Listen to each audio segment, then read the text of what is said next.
Welcome to the Modern Pet Retailer, where independent pet retailers come together to run better businesses, make smarter decisions, and stop leaving money on the table.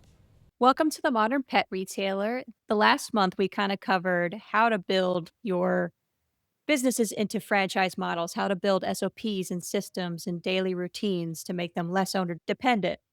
Now we want to discuss why we just did all that. What's who we're trying to serve, our customer, our number one priority. You can have the tightest operation in your market and still lose customers to a store that has better customer experience. If somebody prefers to go down the way and they provide a better customer experience and you do it, all of the SOP and system building work is for nothing.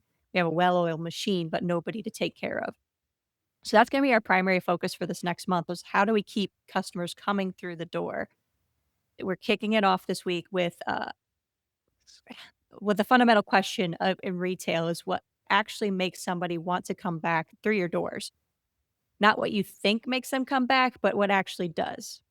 So I want you to think about when's the last time that you genuinely had a great experience at a retail or even a restaurant, but as a customer, when you had a good customer service experience, what made you think, wow, this place is amazing? Because this is one of the questions that we ask our new employees every time we do a new hire sequence is when's the last time you've seen good customer service? And if they can articulate that to us, we know that we can coach them and teach them and how to emulate it and do it our way. So if you can see that when you go as a customer, you'll be able to put those things into practice in your store. So we're going to dive into how can we find out who's winning in your space and why are they winning? Because if we can understand what they do well and genuinely what they do terribly, we can fix our stores and our practices to complement and improve on what they're already doing well. The best retailers study what is working, not just what they wish was working. So if we look at a couple big players, we look at Chewy, we look at Amazon. Those are two direct to consumer companies. I think if you've asked yourself 20 years ago, would you say that they would be in direct competition with independent pet? Because independent pet has that experience, has the relationship with customers, and that's just something you can't get online. And now those two companies have figured out how they can provide an excellent customer service experience without actually physically talking to somebody. It's like Chewy does they have a great CRM for their customer management where they know if your dog dies, which is either triggered by you trying to return food or something like that, they literally send you a bouquet of flowers. And I think it's a handwritten card. It's not a typed card. They have somebody actually handwriting cards out to these pet owners that are grieving. If you call and have a problem, they pretty much make the return process so simple. You either donate the bag of food, they don't want it back, they don't want you to pay shipping back or anything like that. So they made that so easy on the customer. And obviously the convenience of it being delivered right to your door within a certain time frame is very nice too. But they built an infrastructure that was based on customer service, which they knew that they would be lacking and have to compete on with the independent pets when they started. Then Amazon makes everything just frictionless. It's fast, convenient. If you need pet food tomorrow, they could probably get you pet food tomorrow. I had something delivered at 4 o'clock this morning and I ordered last night probably at 9 p.m. It was just impressive of how they built their system to be able to accommodate requests that fast. And then the one thing that they struggled with, that I believe they struggled with for a long time that they've now again made frictionless, is their return policy. You used to have to get the label and put it back in your mailbox or give it to the Amazon driver or whatever the case was. Now you can just go to any Whole Foods, which they own. I think there's a couple other drop places that are super convenient and easy. And again, no questions asked. So those are 2 that's just like I feel like we're constantly competing with because 'cause they're trying to improve their system on what they compete with us with. This is the customer relationship, basically. And then you have your local independents. If your business is near another independent store, you have to look at what they're doing correctly and then also what they're doing incorrectly. What could you improve on? So when you go into another independent that's near you, you can ask yourself, what are they doing that's actually good? But then also genuinely ask what they're doing terribly. I know when we secret shop a lot of pet stores, not necessarily around us, but when we visit other places, and we're like, "Oh, I didn't get greeted when I walked in," because they only have 1 or 2 staff members working at a time. I talked to a staff member and they had no idea any of the products I asked them about. Anything like that, like, those are all things you can double down on and improve in your store that make that customer experience that much better. So, Dave, when you think about the things our competitors do that we genuinely can't beat on, let's say convenience or pricing, or maybe even selection, since we are limited to what footprint we have, how do you think about what we offer over what they can possibly offer? Well, in marketing, a lot of times, marketing people will tell you get your USP, your unique selling proposition. What do we do differently, significantly better than other people? So there are areas that we try to be competitive on price. We try to be convenient, but again, you said it, we're in a brick and mortar. And so we always are going to have outside limits of the number of products we can have on the shelf. We're constrained by our distributor pricing in order to maintain profit margin that makes sense for sustainable business. We have to be at a somewhat restricted price range. So even if we're competitive, but we look at stuff sometimes like, man, Amazon's selling this product for what we can buy it for. So you just can't even be competitive on price. So you're right. There's things that we just can't compete on here and there. So we really have to focus on those things that we do distinctly different and being sure to be better than online. And of course, we like to be friendly with our local competition, to have conversations with them, to understand what they're seeing in the industry. But at the end of the day, we would still prefer they shop from us. I always think about like fair pricing. So we don't have to be the cheapest, but we have to be within a range in order for us to be considered reasonable. You don't want to be known as charging 20% more than everybody else. You're just going to lose your customers more quickly. But the people, so your humans in the building, the ones that are in contact with your customers on a everyday basis, is how can we create a culture to have a really warm, connected feeling? And then those things we like to focus on education and knowledge. So how do we do the training over and over and over again?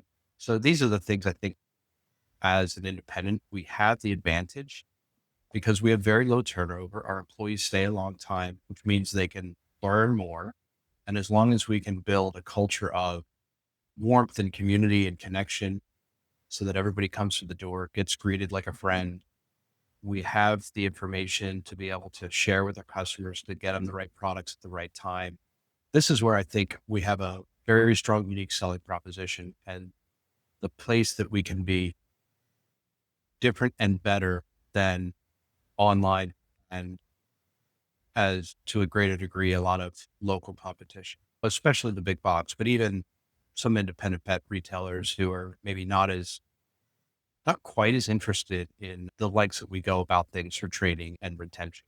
So I think that's really what I look at is how can we be better than direct to consumer online, big box, and other independent pet supply stores. Yeah, that's exactly what I was thinking. It's just that's the most frustrating thing. Even if I don't even go to a retail, like a pet retail specific experience, if I go and I can't find somebody to help me, or they are literally looking at the packaging with me and something I could have easily done, it's just so infuriating. I like having the hand holding at times, especially when it's a high education space.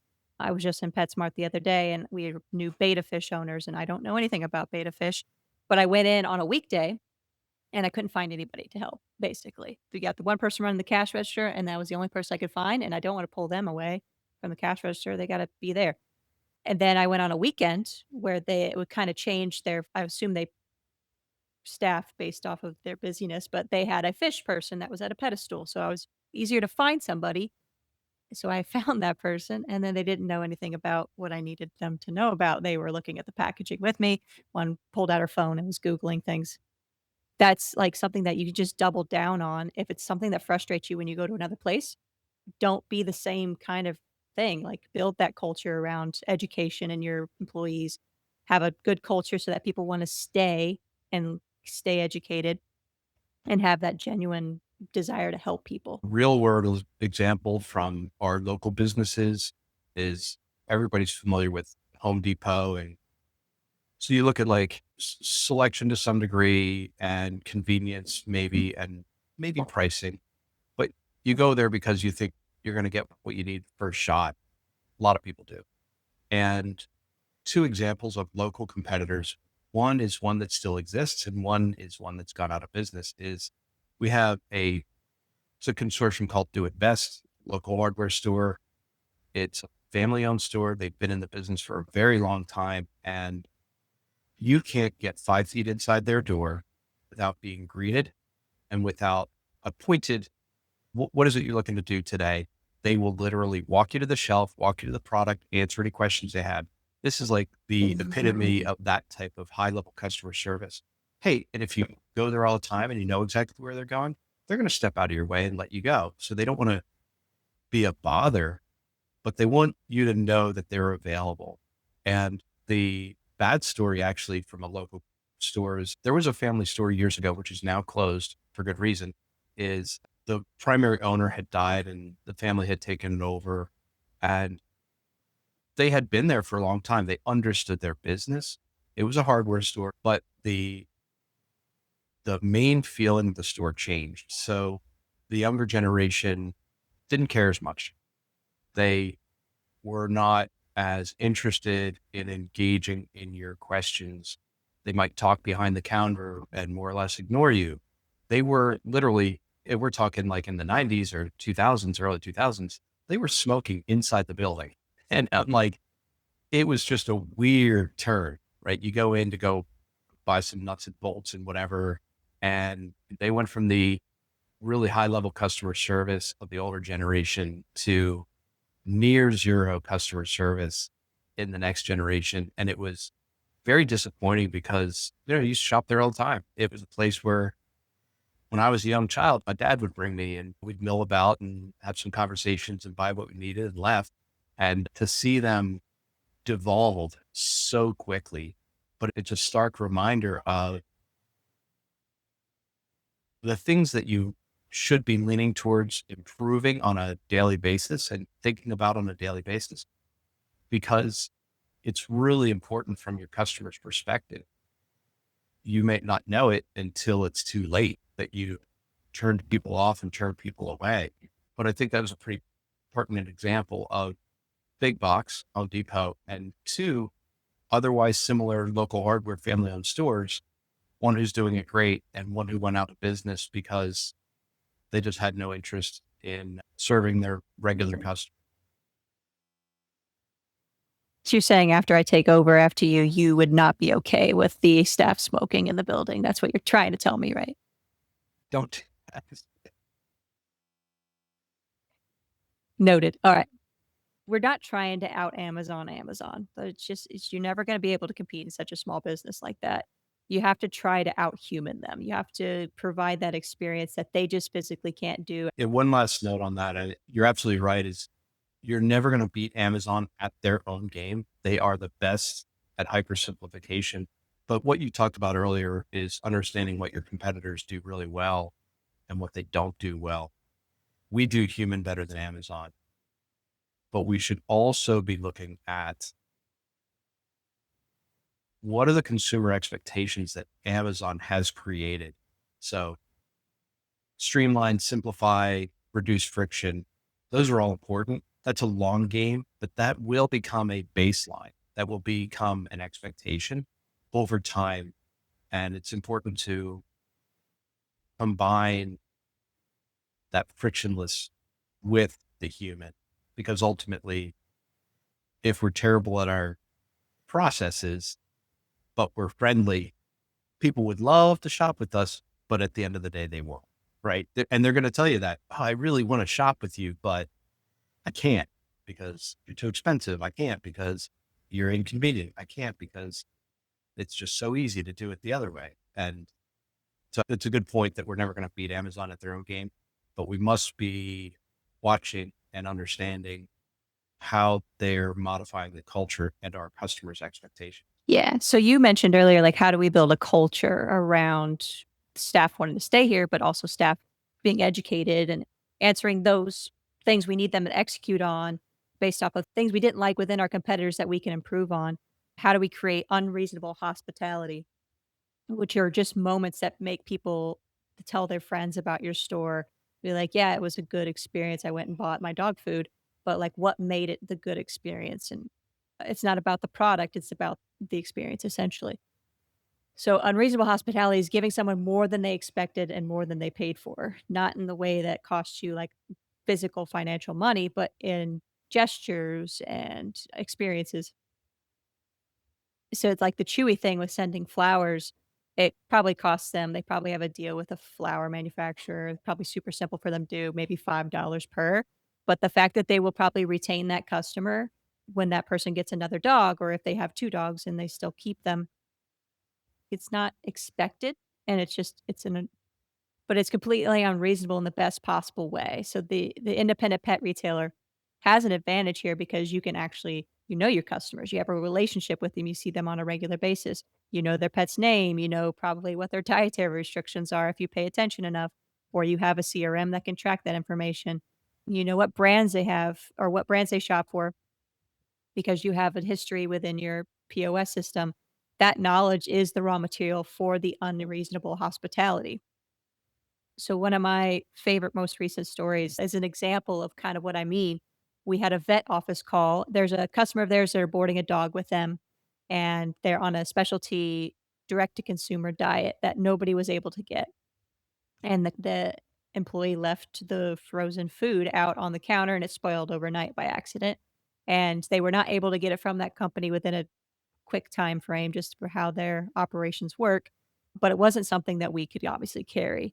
So what we did when they called us to see if we could get it, we had to say, "No, we can't get it. Well, here's what we have on hand that could possibly comparable. Let me call around a couple places and let me do a little bit of research into that company that you accidentally thawed to see who might have something similar." It was a gently cooked venison, so it was very specific, but we called 3 different pet stores for them because, 1, they're a busy vet office, right? They're trying to push their own business through. Called the other stores, did the research, and got back with them within a timely manner and said, "Hey, this is what we found. This is what we can offer.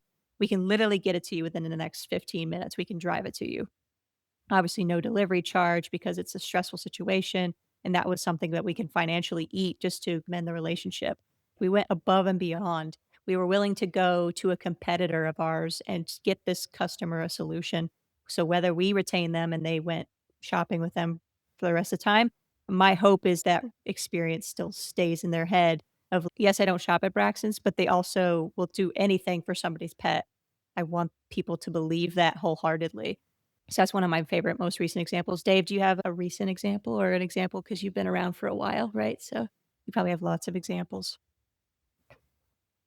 I like your example too. And some of the ones I'll relate is this is culture building and you want your employees to see that happening. You want your employees to see that you're willing to go above and beyond. It's actually a fairly regular thing that if we have a customer who wants a product that we're currently out of stock of, or wants a product that we might not regularly stock, who needs it right away, for us to call our most local competitors and, "Hey, do you guys have this product? Great. I'm sending a customer over."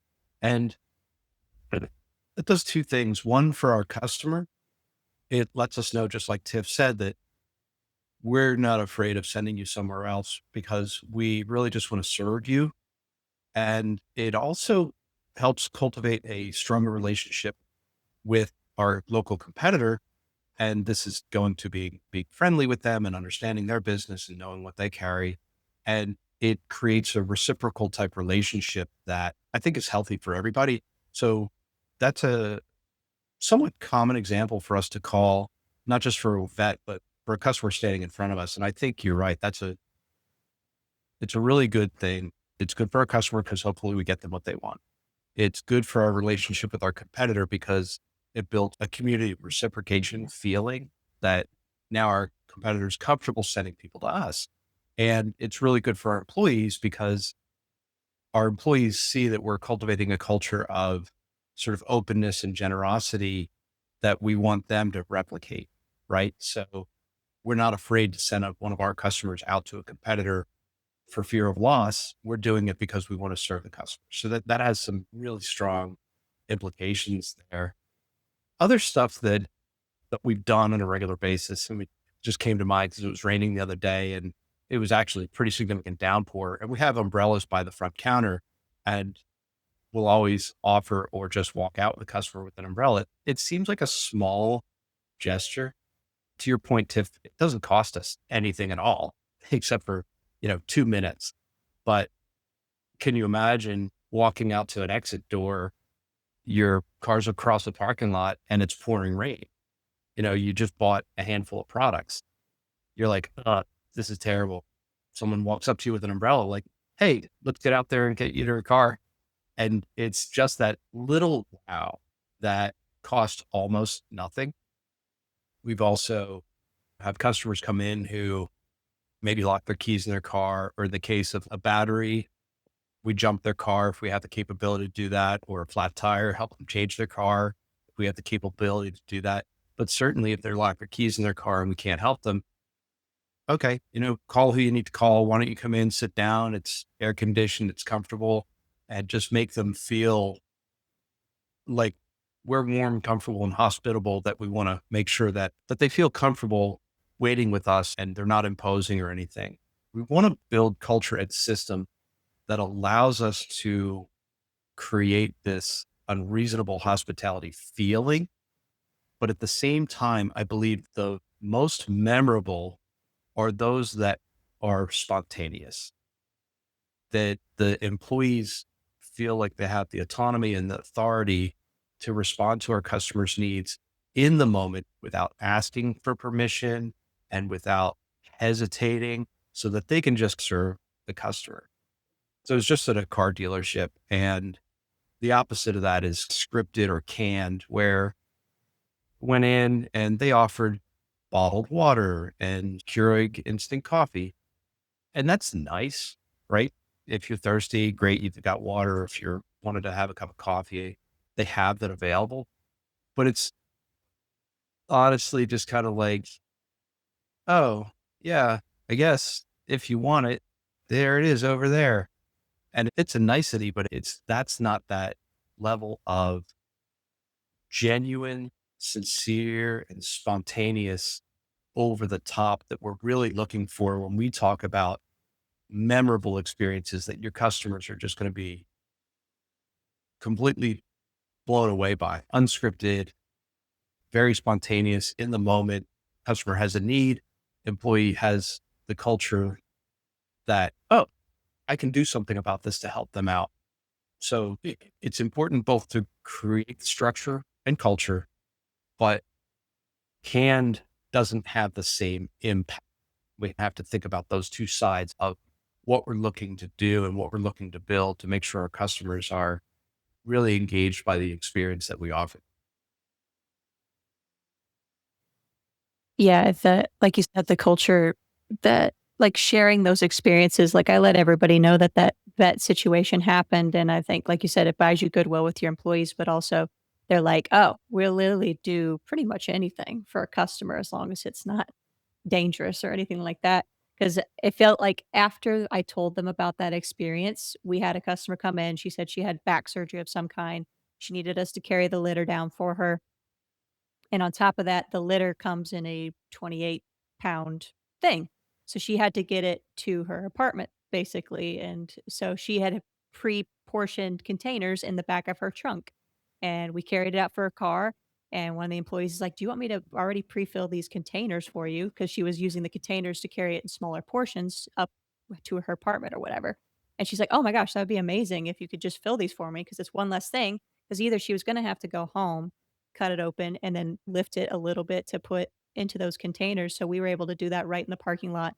Nobody asked me for permission to do that, and they just did it, and it was unexpected, and I heard about it probably 2 weeks later, the next time she came in, that they had done that for her and just kind of wowed her in the moment. So I didn't have to coach somebody to do that, just sharing the experience I had with a customer made it gave them the okay to do it themselves. So like you said, you're building that culture, not necessarily training somebody how to do this kind of thing, but emulating it, them seeing it and knowing what's right. Yeah, and with the example of the vet's office, that vet may or may not shop with us. They're not necessarily a paying customer, but what I could gauge was if I can earn this vet as a champion, somebody that's in this industry that's taking care of pet parents, that has my ideal customer coming through their door on a regular basis, if I could win them over, whether they shop with us or not, if they tell 2 people what we did, or if they just casually mention, "Hey, you probably can go find that at Braxton's," and I can earn that customer, it was gonna be an exponential marketing tool. So there's definitely ways to leverage this unreasonable hospitality, not only in just a good faith and goodwill way, but also to really magnify your business in a good way. So if you're working with trainers, groomers, rescue organizations, that word of mouth is very hard to data collect and validate of where people come from, but it's the easiest to scale if you do it right and you create this culture. So I want you to think, has anyone had a moment of unreasonable hospitality, either giving it or receiving it, and that completely changed the customer relationship? And start thinking about how you can emulate that and build a culture within your business just by sharing those experiences with your team. So I want to give a couple tangible things that you can implement, 5 things you can implement to kind of stand out if you're probably already doing some of these things, but just some idea joggers, some things that you can implement. They don't require a big budget and you can create systems around all these, but all of them require intention. So the first one being build a new pet welcome experience. I know that if you carry From Pet Family Pet Food in your store, they have an amazing puppy kitten kit that they send you usually with their monthly promo or something. Comes with a booklet and you're meant to give it to your customers when they have a new puppy. It introduces them to the brand, but what I like about it is that it's very generic at the beginning. It's like, "This is what you need for a new puppy." They're not trying to sell you From. It does have From branding on it, but they're not saying you need this, this, and this by From. They're being genuine with their marketing materials. You need a water bowl, you need this, and this. And it's not till you get to the end that they're like, "Oh, From is a pet food company, and this is all about them." It's kinda like you already earned the good faith in the first part of the booklet. So try to think of when you're building assets like that, it's not all about your brand, it's not all about what you recommend. It's the hardcore stuff they need to get them started with a new pet. A small welcome bag, a printed guide, having just a genuine conversation. If somebody comes in and says they just got a new pet, whether they rescued or adopted, that's a key to our employees to pretty much drop whatever you're doing and make that person your number one priority. Do you have any questions? Can I show you everything? Can I at least show you where everything is at in the store that you'll need to know? But making themselves a number one priority when they walk through the door so that you really earn that customer's good faith. And the nice thing about that is if you do have, like, a new pet guide or something you build, it's a good way to collect information from them. Be like, "Hey, can I send you this digital file? It's gonna tell you everything you need to know about the first 6 weeks of owning a puppy or the first 6 weeks of owning a kitten." Then you can do a follow-up sequence with your CRM to check in with them, see how they're doing, ask if they have any questions, and really start building that relationship right at the get-go. So having some kind of new pet parent welcome experience built into your processes. The second thing is just to surprise and delight moments. So talking about building that culture, you could pick one small thing that you randomly do for customers that they never expected and never asked for, like samples for food. If they're coming into you and they have an inquiry about my dog is very picky and I don't know, if you just surprise them with some samples to try different things so they don't have to purchase anything, that could be an easy win. If you do online orders, I personally love the handwritten notes when I order from small businesses online and I get something like, "Hey, this supported us. We've been in business for this long." And it just means the world to our family, and you can tell it's handwritten by somebody. Like those to me, those are monumental because somebody took the time to do it, especially when it has specific details to what I ordered. Or if you help somebody through a food transition and you track that in your CRM, you can email them saying, "Hey, how's it going with this food? Is everything all right? Is it stool's good?" You can like, follow up with that process and nobody's expecting you to follow up. They're like, "Yeah, you gave me the food and it works." And maybe they'll tell you that when they come in, but if you catch them before that and you're like, "Wow, this actually did solve the problem I had," and you can intervene, they can give you that feedback.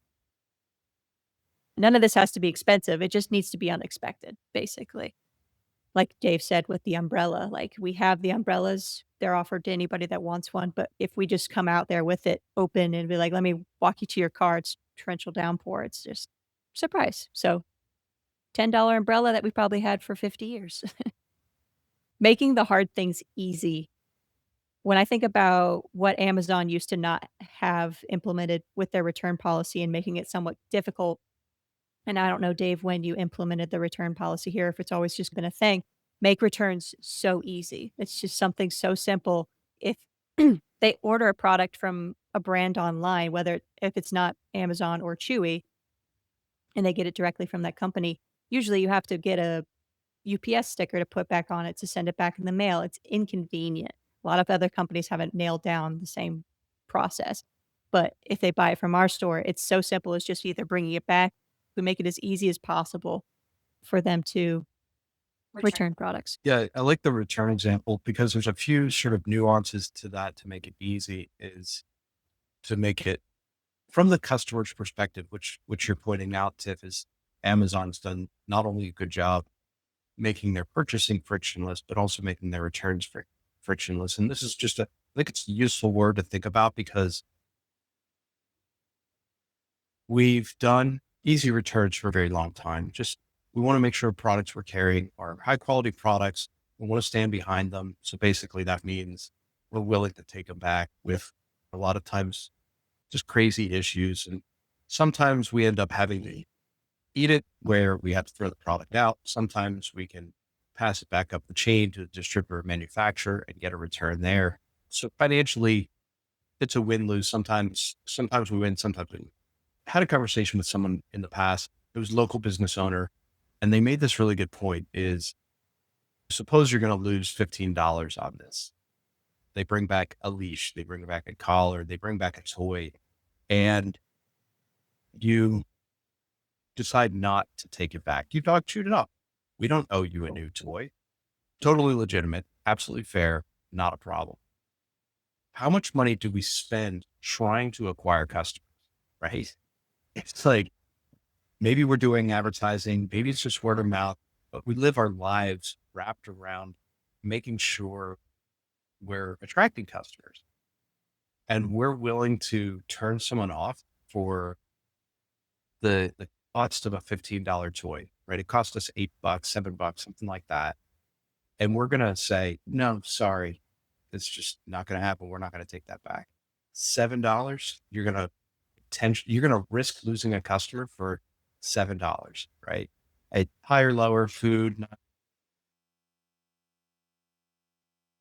probably better to take it back.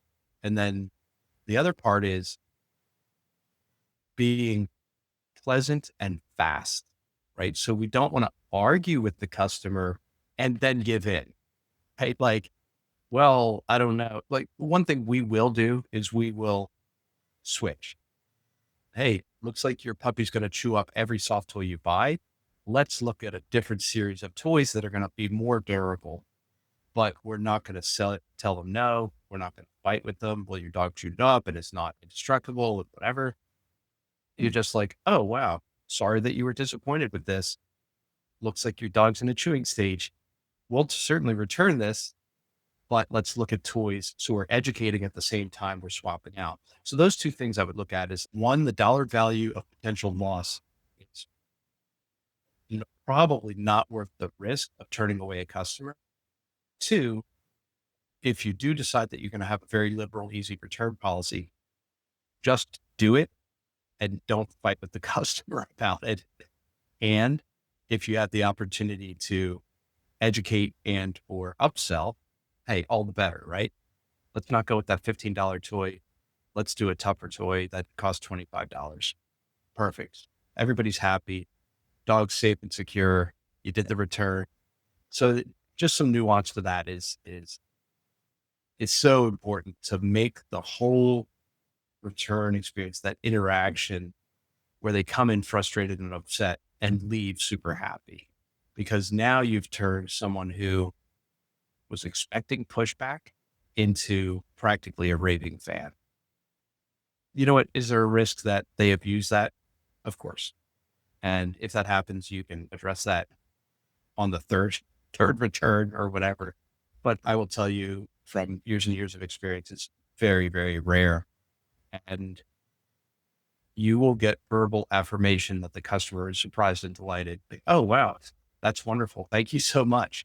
And you know that you've turned a bad situation into probably a raving fan, which is ultimately what we're looking for in this sort of personality idea. So look at and ask your customers even what's something that's frustrating when they shop at your store. Like for us, I mean, anybody that sells cat cans, if you're trying to juggle cat cans and you don't have a basket available for somebody to come and just either grab or you offer it to them, juggling cat cans is kind of a pain in the butt. That's something that's such an easy fix if you just had baskets conveniently located where you need them. Also, when we talk about building the culture of hospitality, what we coach here is the imposition perception. Like most customers do not want to impose on anybody else, really. We're all human. We don't want to put our needs on somebody else that we don't know. But if you're juggling cat cans and one of my employees comes up and says, "Hey, can I grab a basket for you?" The customer's thinking, "Oh, I have to inconvenience this person with my problems. I have to say, yes, do you mind grabbing that?"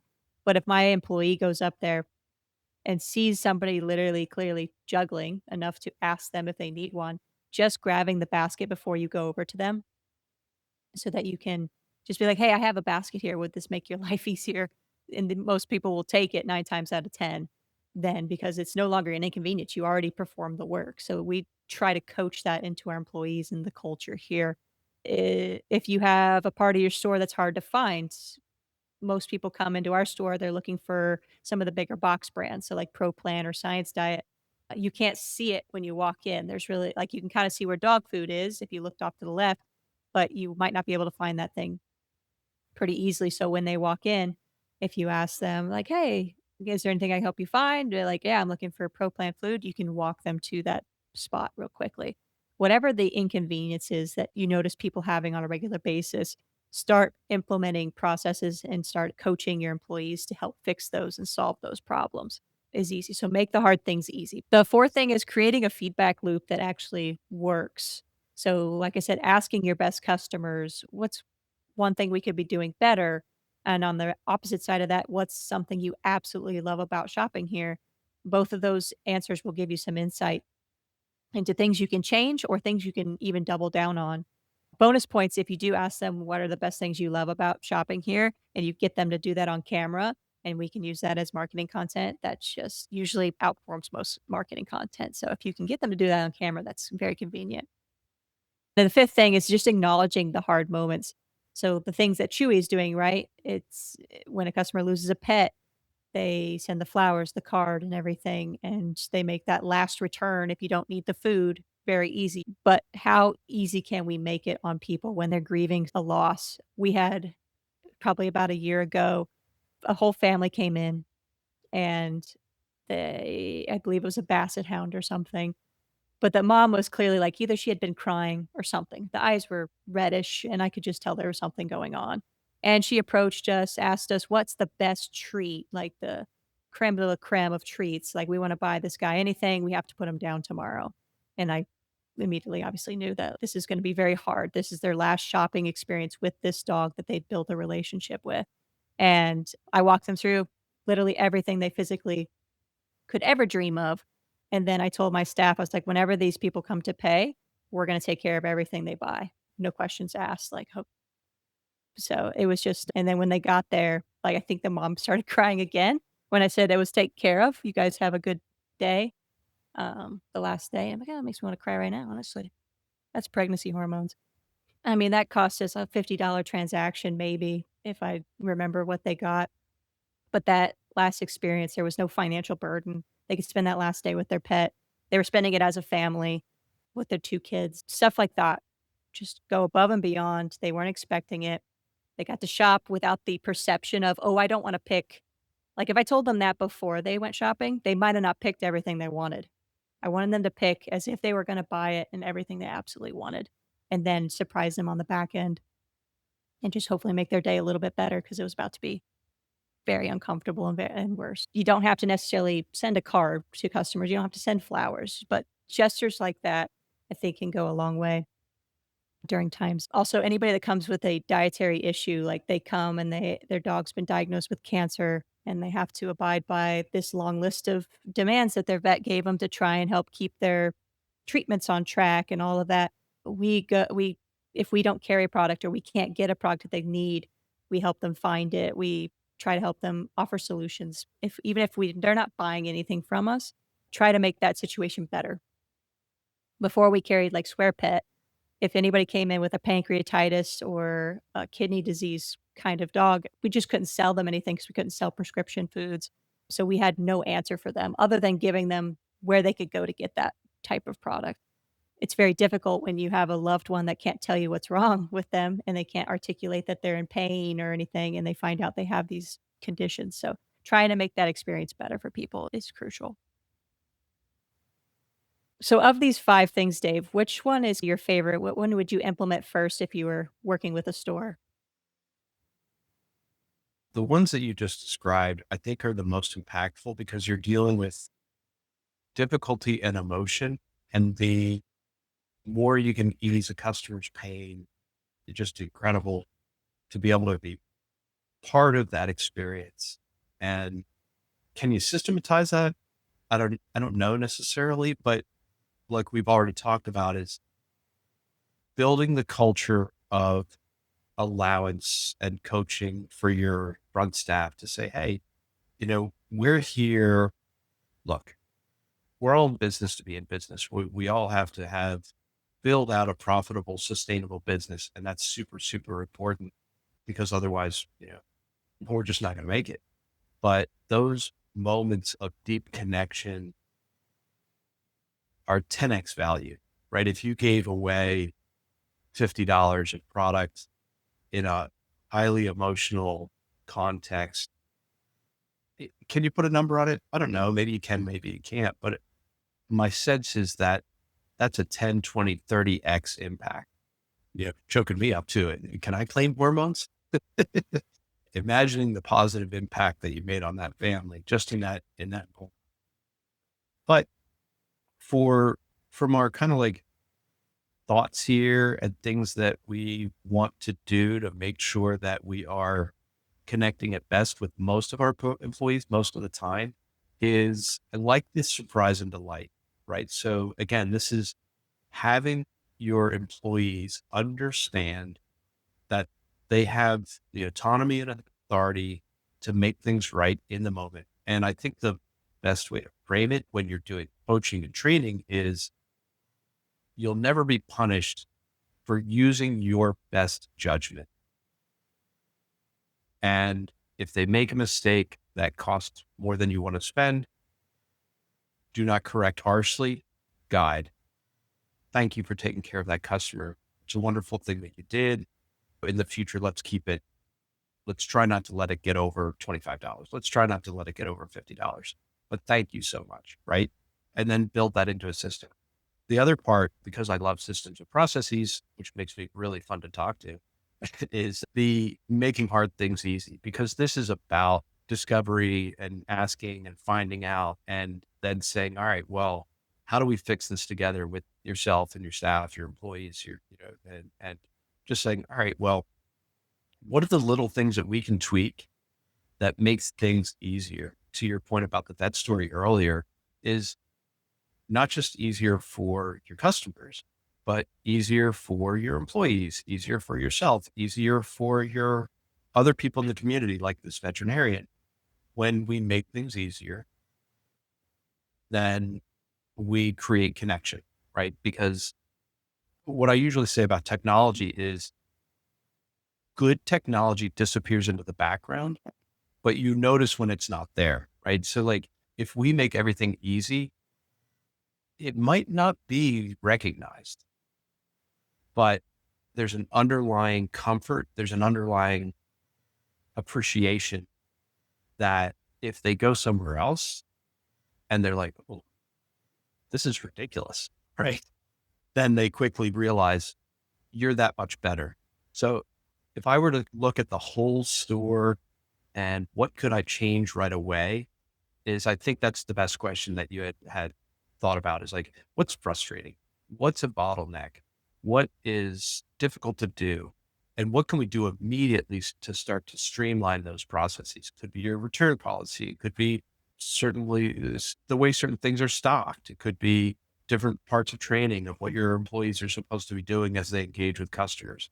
So all of these things are really low hanging fruit that you could address and fix almost immediately. Then as you're doing that, you're encouraging employees to look for opportunities to surprise and delight. And because those are not necessarily going to occur every day or multiple times a shift, there's going to be opportunities. But if your pet bereavement story is like, it's only going to happen every once in a while. First, one of your customers' pets has to pass away, and then we have to recognize it, and then we have to be able to take the opportunity to do something about it.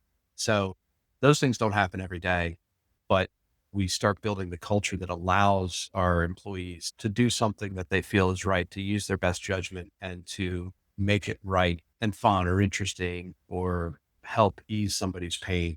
And those opportunities will come up. But I think the system stuff you can do immediately without hesitating. Just do it today. Walk through your store in your mind, walk through your customer's experience, what they see, what they smell, what they experience as they walk through the store, and then start to check off the boxes of making things easier. Yeah, I think you're right. It is very hard to build a system around those sensitive experiences. It's just one-off situations. Every single one's different. What people need is different. But things that you can create systems around is just getting feedback, knowing if the things you're implementing are working or what you're currently doing, if it's working. Most retailers assume they know why customers come back, but usually you get proved wrong when you start getting feedback. So the only way to know is basically to ask. So you can build systems around how you ask your customers. And my 4 favorite ways is the lost customer follow-up. So this is anybody you set the parameters that hasn't shopped with you from 60 to 90 days, either an email follow-up, text follow-up, something just to say, "Hey, are you doing all right? We haven't seen you in a while. We'd love to have you back." Maybe you find out that their dog passed, and then you can execute that kind of process around bereavement and everything.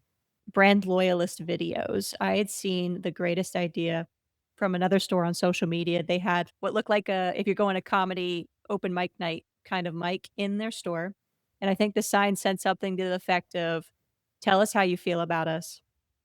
And it was, like, straight into a camera, and they were getting some organic content from customers that would just walk up, and I don't know if they incentivized it at all, like, "Hey, get, a free treat," or something like that. They would have so much content around customers that just walked up to this mic and say, "I love this store because they make me feel like family.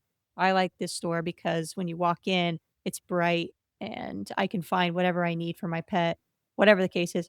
But just something so easy to get kind of information back from customers. Our nail appointments that we do in-store nail appointments, and we built a follow-up sequence that basically says, "Hey, if you had a great experience, we'd love to hear from you. Please give us a Google review." And we made it so easy that it's like you click the link, it pops up a little thing that says, "Put your review here." And we have tons of just reviews because it's so easy for people to do. They don't have to go into their computer or their phone and click in Google and find us and then do the review. It's almost one click easy after we put it in their inbox. And importantly, at the time in which we service that email is right after their appointment. They're getting it in their inbox. So my idea is they go to their car, they're like, "Wow, my dog hasn't been able to get a nail trim done anywhere else. That was an amazing experience." Oh, they're asking of how my experience was. Perfect. I can just kinda land it here. So building systems around that, whether it's email or, like, video content. I'll tell you the video content of customers telling you how great you are, it lands. It the people are like, "Wow, that's awesome." Whether they're learning about you or it's just confirming somebody's opinion about you already, all of that, it just lands. It usually organically does really well, and then it's just great marketing pieces for you. The next one is a newsletter check-in. If you send something, some regular interval emails, we put a 2 to 3 question survey quarterly at the bottom of our newsletter that's just saying, "Hey, is there any brands you're really interested in? Is there anything we're not doing that we could be doing better?" Just 2 to 3 questions. You do not want that super long because most people will not commit to long surveys anymore. In-store conversations, you can build a feedback loop for your employees if they are getting a lot of customers coming in asking for a brand or they have a dietary issue that keeps popping up, that like giving some way for your employees to give you that information, whether it's through a Google form or something, but having a way to capture that information so you can use it later. So the 4, lost customer follow-up, brand loyalist videos, newsletter, check-in survey, and then the in-store conversation are 4 easy things to implement to get some feedback on it. You can create systems around. Dave, that we've implemented at Braxton's, what's one that usually surprises you or that you get? Just a quick note too is like all of these things that we're talking about are evolutions and iterations, right? Got so many ideas and things that you want to improve. Some things are easier than others, and data can be difficult to collect. One of the keys is just kind of like start something easy. If it's a handwritten form or a Google form that you can retain, and then maybe like let AI run through it and say, hey, what's common about these 20 feedback questions? And you'll get a simple answer. And that starts to make things easier for you. But one of the things I was going to say about feedback is about every 5 years, we do a year end Christmas time top customer interaction. And it's state, state of affairs, right? Like how's Braxton's been going, but it's really about like, hey, you guys are the best. And tip, I don't remember what we do. Is it like 250 of these go out? Is that Yeah, the last time we ran it, we did and then 2 gift cards for them to gift to somebody else so that they could potentially bring us ideal lookalike customers. yeah. So that's the big deal. Is like what we would do is write a last year we made a or last time we made a video and basically had sort of a general story, not personal because it was about 250 people. So it's just like, you're the best. We appreciate your business over the years. Just thank you so much for shopping with us. And the gift cards were literally gift cards, no strings attached. Here's, I think it was $25 to spend for whatever you want. And here's one that you can give to anybody, no strings attached, just basically here. We appreciate you so much that we want to give you these things. And sort of what I started hearing from these customers was, oh my God, that was incredible. Thank you so much for the note. And I don't know why you're giving me money because we really enjoy shopping here. And that in and of itself was repeated by multiple people. And is it just a pat on the back? It doesn't necessarily make us improve anything or change anything, but it certainly tells us we're going the right direction, that the top customers that we have are really enjoying their experience, engaging with us, shopping with us, spending time in the store, taking care of their pets with us, appreciating the information. And this is like the feedback. It was mostly unsolicited. We didn't ask them anything. It was just, we appreciate you. Here's a gift because we appreciate you. Here's another gift card that you're welcome to do anything you want with it. Like we weren't tracking if they spent it themselves. The hope was, of course, as Tiff said, that we expect if you're going to give somebody this gift card, that it's probably going to be somebody like yourself, someone you know, maybe it's a family member, maybe it's a neighbor, and you're going to give them this gift card and that's going to introduce that person to Braxton's. So that was really, I was surprised that people were literally saying, why are you, thank you for acknowledging us as a customer, but why are you giving us money? I just thought that was kind of a funny feedback, but overall, I think the regular and consistent ones are the in-store conversations because it's a dynamic way to gather information that follows a comfortable flow, right? We're not looking at answering a survey. We're not looking at asking pointed questions. It's really more, how you doing? What are you doing? Everything going well? How's your pet? And then naturally you get a little bit of feedback here and there. And I think the most difficult long-term part is, how do you capture and utilize the information that comes out of those conversations? So That is something that we have to continue to improve is build a system inside that we can capture this information that would be useful for us getting better and better at customer service. So the feedback loop is super important. Yeah, and once you collect this feedback, don't let it go to waste. Don't not act on something just because it might be inconvenient, or if they something they're requesting is so astronomical, but there's probably a way to accommodate it in some way, shape, or form. If you're not willing to bring on a brand that somebody really wants, or you can't because it's a direct to consumer brand, you could possibly find brands that might be doing something similar and bring those in, or somebody that's doing something better. I know a lot of people will probably ask for grocery store brands. If you can find something that is that bridge gap product that still meets your expectations as a product, that might train that consumer, something like that. So just don't sleep on the feedback. Don't collect it and just sit on it because it's very valuable information. So the last thing I want to talk about is like how do you budget for unreasonable hospitality? I know we talked about quite a few free type options, but the vet scenario that wasn't necessarily free. It took my time. Putting it through the delivery process was all my time, and then we didn't charge for that thing. So it wasn't a very big expense, but there's definitely ones like I talked about the family that came in, that was probably a $50 transaction that we just let walk. So you have to set a budget. Not so much to limit yourself, but to make better decisions when you're being unreasonably hospitable. You could start with your LTV to CAC numbers that we discussed in the ads episode to know what you're willing to pay for a customer to acquire them and start from there.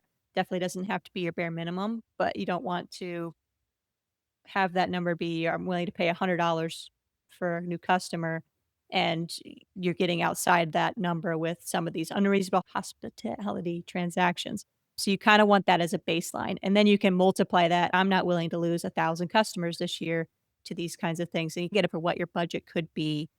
And the reason I like this budget is because it tells you it sets a boundary. You don't wanna do this to everybody because usually not everybody's worthy of this kind of hospitality. There's not all good customers. There are definitely bad customers, but then gives you the permission of when you have those expectations come up, you're like, "I know I haven't done anything this year for this kind of magnitude." Yeah, and I think not only the overall budget, and also to your point, is not every customer or every interaction has to be this amazing thing built in. It's just being open to those opportunities that you can surprise. So we screwed up coupon. So like something happens where the customer gets upset in the store and all staff is allowed to trigger this coupon, $5 off. We have our do-it-yourself pet baths and maybe something happened that was not as expected. The drain clogged, the water wasn't hot as expected. Front staff has the authority to immediately take 50% off or completely write off the whole bath. So these things are all part of the budget that Tiff is talking about, is making sure that your front staff who's engaging with the customer in the moment has the autonomy to be able to make a decision right on the spot.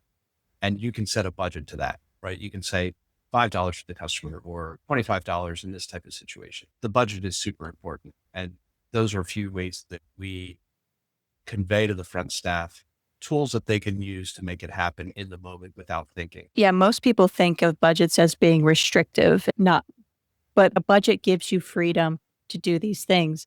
We had a gentleman come in the other day who we're very well aware of. He's not a I would not describe him as a good customer. He usually buys something and returns it, constantly complains in the store that we're not as cheap as Petco or PetSmart. Just all the bad trademarks and all the red flags of a bad customer. We're polite to him and give him customer service. But he came in and was just like, "I need some samples for my dog." And we start talking to him is like, "Oh, is the dog having sensitivities or is there some," trying to get to the bottom of why somebody might need a sample of something because they don't want to buy it just yet. And he just said, "I need 20 bags of something." Like it was just a sample seeking type thing, which if you come in to my store and you're like, "My dog is just so picky. I've tried every different food. I'm going bankrupt trying to find a food." I will give that person 20 different brands of sample bags because they are genuinely have a problem, and I will go above and beyond that person. But this budget gave me the freedom to be like, "Hey, we can't."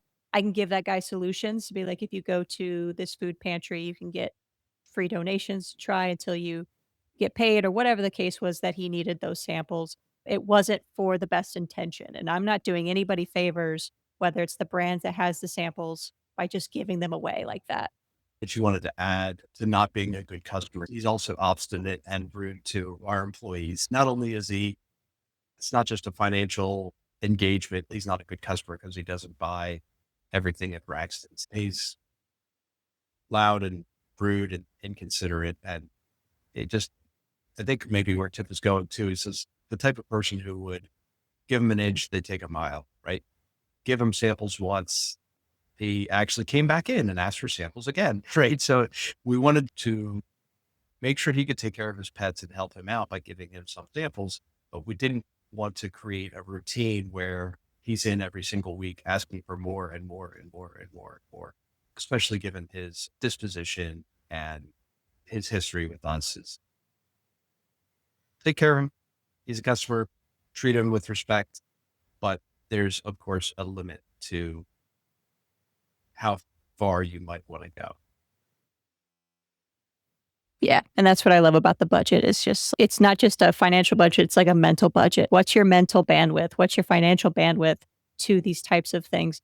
Spending them on the wrong person can be one of the most expensive mistakes for you, either mentally or financially. Like you said, you can keep coming back in for samples over and over and over again, or you're creating an atmosphere where it feeds that kind of behaviors and it leaches out to other people, and then the mentality there is just gets all out of whack. Dave, when you're thinking about hospitality and the gesture and the possible return on investment, is there like a gut check you use to decide whether a situation is worth spending on, or how do you kind of think about this whole process? I like sort of data and measurability, but this is one of those areas that is very sort of like soft and gray, right? It's very difficult to measure in actual terms your inputs and your outputs. They just don't equal one another.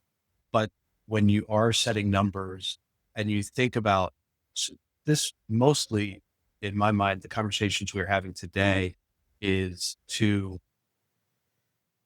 engender a culture with your people closest to the customers, your front staff, that allows them to have the confidence to do these things on your behalf, on the store's behalf, on your customer's behalf.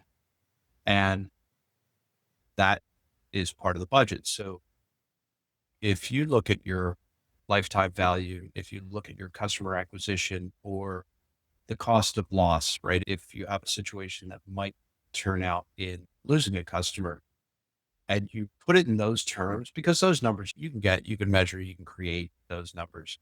And you tell your front staff, like, okay, any situation within this range, like I said, we messed up coupon.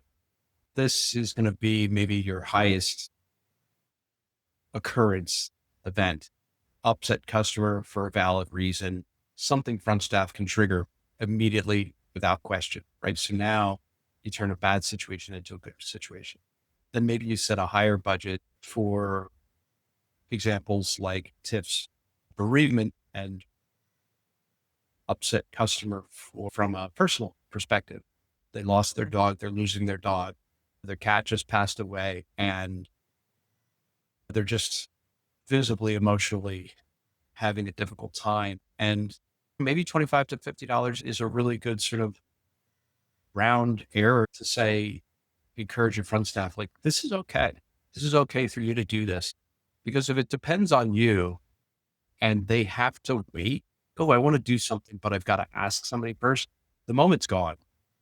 Your ability to connect in the moment is the most critical part of this unreasonable hospitality, right? It's literally engagement and understanding of a situation, and then having the confidence to respond immediately in the moment. So thinking about these budgets and having faith, look, will they be abused? There's certainly a possibility that will happen. But really what we're looking at is creating an environment for our staff that they can delight our employee for our staff and employees that they can delight our customers in such a way. And if we're talking about numbers, the ROI is simply that this family that was losing their, and if we give them $50 retail, maybe we gave them $25 in hard costs and a little bit of time and some emotional support. And they will remember that forever. They might have other pets. They might get another pet. They might tell a neighbor that story. If your cost of acquisition, it's never free. Let's put it that way. And if you're doing ads or social media, if you're doing any sort of outreach, there's always a cost to reaching out to customers and acquiring. So if we put it into, this is a dichotomy, right? Or paradox, maybe is the right thing. It's like, we want to put a dollar number on it, but we don't want to think about it in dollars and cents because it's less emotional. We want it to be emotional. We want it to be about connection. We want it to be about doing the right thing. So set a dollar number on it that just gives you the confidence and your employees the confidence to do it immediately without question. And that is one of the most important parts of being able to do this well. You see a situation that needs some remedy, you have the confidence to pull the trigger, satisfy, help them do the right thing. And these areas where you can't prescribe every event that an employee is going to experience, I think the best thing is to say, I trust you. Use your best judgment. Here are the guardrails. Go. Right. And just keep it that simple. Trust your front staff. Ask them to use their best judgment and put the guardrails on of how much they have the authority to do on their own. And then watch what happens. Make an adjustment. So none of this is set in stone. It can be fluid. You can start low and go up. You can start high and come down. You can test to see if people are abusing it. But what I think you're going to find is positive responses, both from staff and from customers, just in the likeness. And the ROI is just very, very vague, but we have to keep our eye open for the returning customers and the appreciation of your gestures. So that is a tough one tip, is measuring an ROI at something like this is just tough. So we just have to base it on what you were talking about earlier, is your lifetime value. What is the cost of losing the customer? What would be the cost of replacing the customer with a brand new customer? And then having a happy place that you're comfortable, just being happy with, that you can say, all right, yeah, we're good with this dollar amount. So Yeah, so what I want you guys to walk away from today is just basically study your competitors honestly. And don't just look at what they're doing well, look at what they're doing terribly so that you can double down and fix that issue. Like Dave said, build a culture of unreasonable hospitality and empower your team to make those decisions and give them the freedom to do so. And then picking one of those 5 things that we talked about to implement, not all 5, you don't have to necessarily do, but like Dave said, that making the hard things easy is something so simple, it might not even cost you anything. We're a 2-story floor, and if we didn't have carts and baskets up on the 2nd floor, it would be very inconvenient for somebody to get up here and to come back. So it's something that you could just literally offer carrying items in 2 different spots, something like that. And build a feedback loop that actually closes and asks and act on what customers are looking for, why they shop with you, why they don't shop with you. And try to set a hospitality budget for your staff, like you said, off one-off situations, and then also what you're willing to spend in a year, either capture or retain customers, so that it gives you that freedom to do that. And if you're looking for something to with the feedback loop, something so easy to implement is just go down on the register and ask one question, one of your best customers, like, what is it that keeps you coming back? Write down what they say and what that answer is. That answer could be your competitive advantage and start doubling down to earn more people like them. Next week, we are continuing this conversation. We're talking about loyalty programs. Obviously, a lot of you or most of you will probably have Astro loyalty implemented in your stores through your POS systems. But what are some things that you can implement along Astro or maybe be selective with the programs that Astro does have and can complement it and that will actually work and keep people coming back and shopping with you? Thanks so much, guys. We'll see you guys next week.